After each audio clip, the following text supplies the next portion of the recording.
Fala galera, belezinha? Tudo bem? Galera, já ouviram falar do efeito fotoelétrico? O que seria o efeito fotoelétrico? Preste atenção em uma coisinha aqui, eu tenho uma lâmpada, ó. Eu vou ligar essa lâmpada, vou aumentar a intensidade dessa lâmpada. Mas ao bater essa luz que vem da lâmpada numa placa metálica, não acontece nada. Mas o que vai acontecer se pouco a pouco eu diminuir o comprimento de onda dessa luz, consequentemente aumentar o valor da frequência? Para esse tipo de placa, olha o que vai acontecer. Existe aqui uma faixa em que eu começo a retirar partículas. Essas partículas que estão saindo da placa aqui são elétrons. Então significa que, dependendo aqui da frequência da luz, eu consigo fazer com que essa placa emita elétrons. E eu tenho um movimento ordenado. Sim, eu vou ter corrente elétrica. Se eu aumentar pouco a pouco aqui a frequência, perceba uma coisa aqui, ó, bem sutil em relação à velocidade desses elétrons. Eu aumento a velocidade do elétron. Aumentando a velocidade do elétron significa que eu vou aumentar o valor da corrente. Pois bem, nesse vídeo nós vamos tratar exatamente a respeito do efeito fotoelétrico e uma questão da segunda fase da FUVEST. Bora comigo? Vamos lá? Bora lá então para uma aplicação do efeito fotoelétrico. Vejam só, essa é uma questão da segunda fase da FUVEST do ano de 2025. Diversos aparelhos como painéis solares, televisões LCD e plasma, iluminações urbanas e outros têm seu funcionamento baseado no efeito fotoelétrico. Preste atenção nisso daqui. O que é o efeito fotoelétrico que ele cita?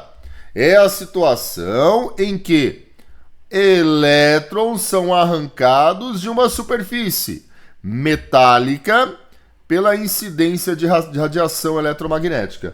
Então ele praticamente respondeu o item A da nossa questão.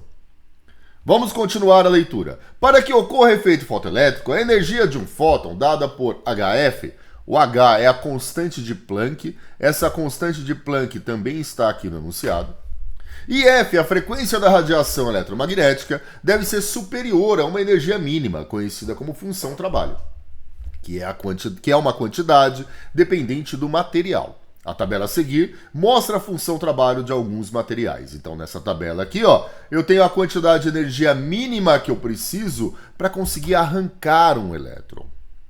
Bora lá, então, resolver o primeiro item, que eu comentei com vocês que já tínhamos a resposta no próprio enunciado. Considere uma placa de alumínio inicialmente carregada eletricamente. Então, no começo, ela está carregada. A fim de saber se a placa foi carregada positivamente ou negativamente, o que ele faz? Ele vai incidir uma luz ultravioleta na superfície. Quando ele incide uma luz ultravioleta, ou seja, uma radiação eletromagnética, o que isso vai fazer? Vai retirar elétrons, vai arrancar elétrons. Isso está no próprio enunciado. Após certo tempo, verifica-se que a placa está neutra. Aí ele pergunta, qual era o sinal da carga elétrica inicialmente da placa? Justifique sua resposta.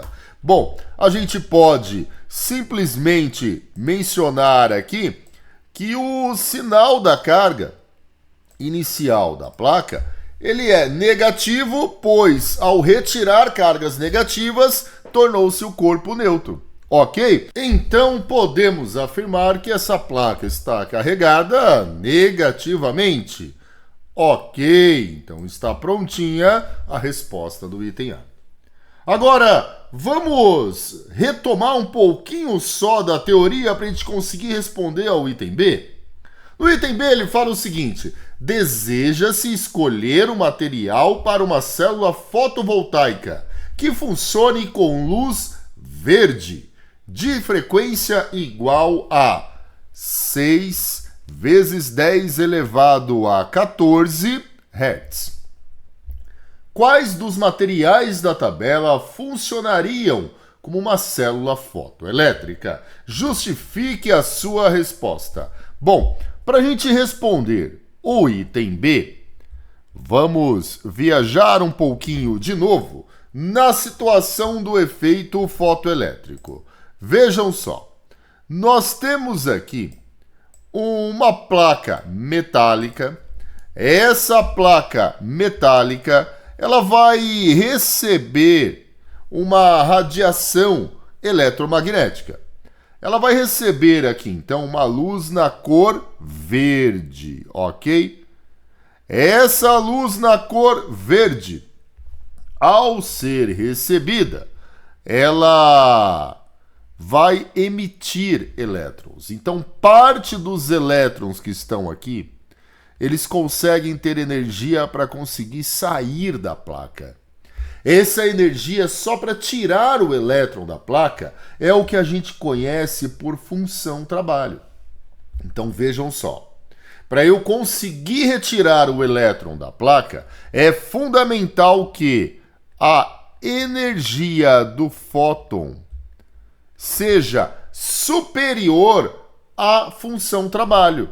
E como que nós vamos calcular isso? Ele deu lá no enunciado principal. É a constante de Planck vezes o valor da frequência. Ok? Então, substituindo valor da constante de Planck, ele deu aqui do lado do quadrinho, ó, 4 vezes 10 elevado a menos 15 elétron-volt segundo. E o valor da frequência?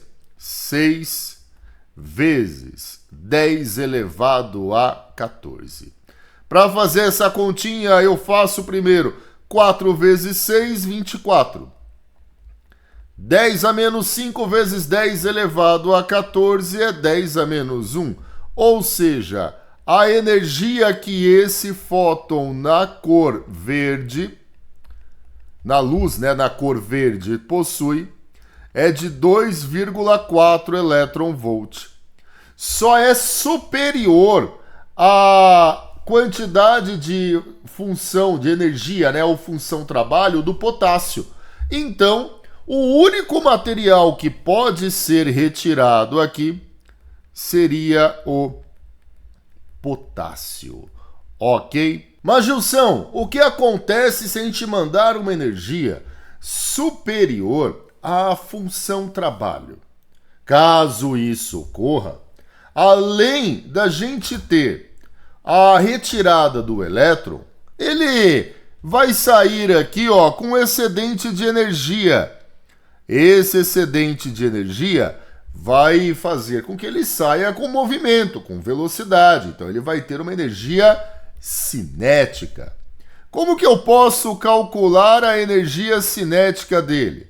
Ora, eu pego a quantidade de energia que ele recebeu, que é a quantidade de energia do fóton, e tiro a energia necessária para ele conseguir apenas sair da placa, que é a função trabalho. Ok? Belezinha. Vamos lá no item C.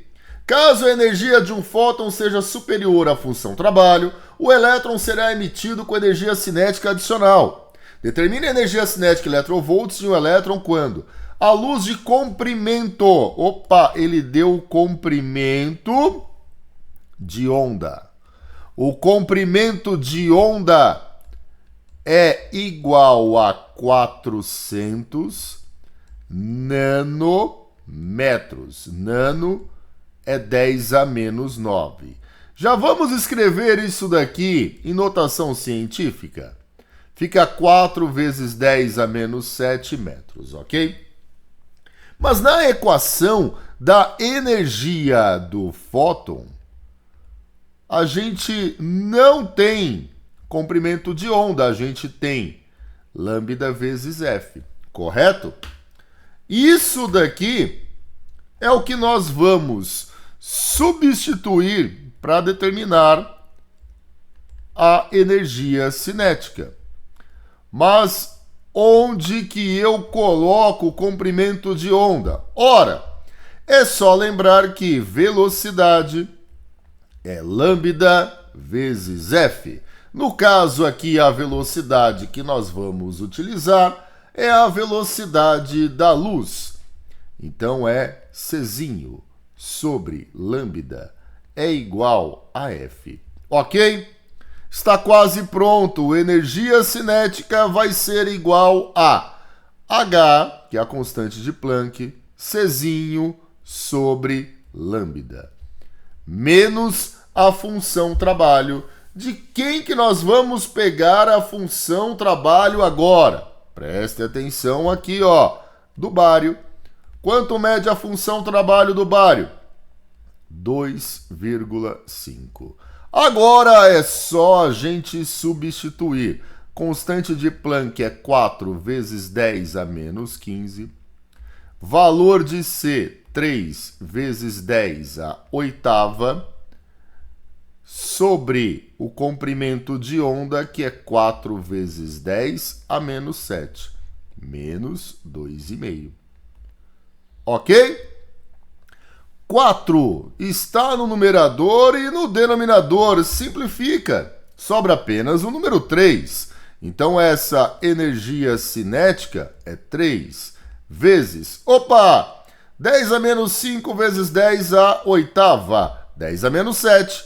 Vai simplificar com 10 a menos 7 aqui embaixo também. Então não tem potência de 10, tá? 3 menos 2,5. A energia cinética desse elétron, então, vai ser igual a 0,5 elétron-volt. Finalizamos, então, uma questão da segunda fase da FUVEST. Repare uma coisa, a segunda fase da FUVEST, da Unicamp também, é comum textos mais extensos na prova de física. Mas, quando você tem um texto mais extenso, quando você tem o uso de uma tabela, não foi o caso aqui, mas quando você tem um gráfico, todas essas informações, elas auxiliam na resolução. A questão fica mais fácil, né? Galera, agradeço a atenção de vocês. Qualquer dúvida é só jogar aí nos comentários. Aguardo vocês. Até mais. Tchau, tchau.